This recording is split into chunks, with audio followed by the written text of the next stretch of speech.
Delete multiple emails in Gmail by using your Android.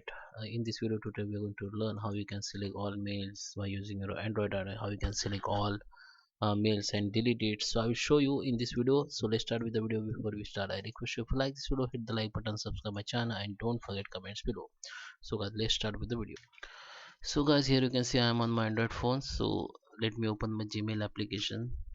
Guys, in Gmail application, there is a no option to select all mail, on there is a no option to select multiple emails and delete it. So you can select one by one. Just hold on any email for 1 second, so it will be select, and now you can delete from here. Okay, so as I told you guys, there is no any option in Gmail app that you can use for delete multiple emails at once. So if you click on this three dot, there is no any option, but by using Android phone you can select all mails and you can delete multiple emails at once. I will show you how.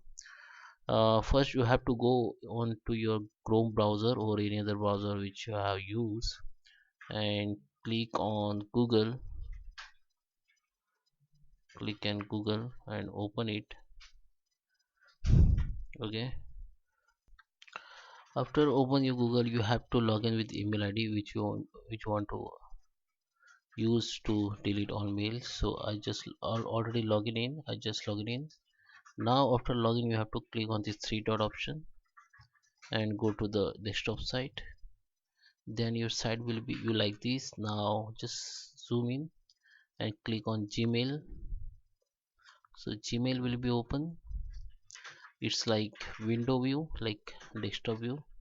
Now in order to select multiple mail or deletes, you have to click on this icon, and you see all email has been selected here. If there is a 50 conversion has been selected, but if you want to select all mail, then you have to click on it. There is a 377 conversation in my primary section, which is inbox. Now click on it. You can see all conversation has been selected, so now I can delete from here. Okay, so if you delete it, it will be delete. There's a confirmation mail will pop up a message, then click OK, it will be delete. Then it will be moved to trash, so you have to go in more and click on trash, and here we'll find all deleted mails. The same way we have to delete it. Okay, so in my trash I don't have mail to deleted mail, so you will see all deleted mail here. Then you just click on it and you can delete forever. So I hope you like this video. Thank you for watching. Please subscribe.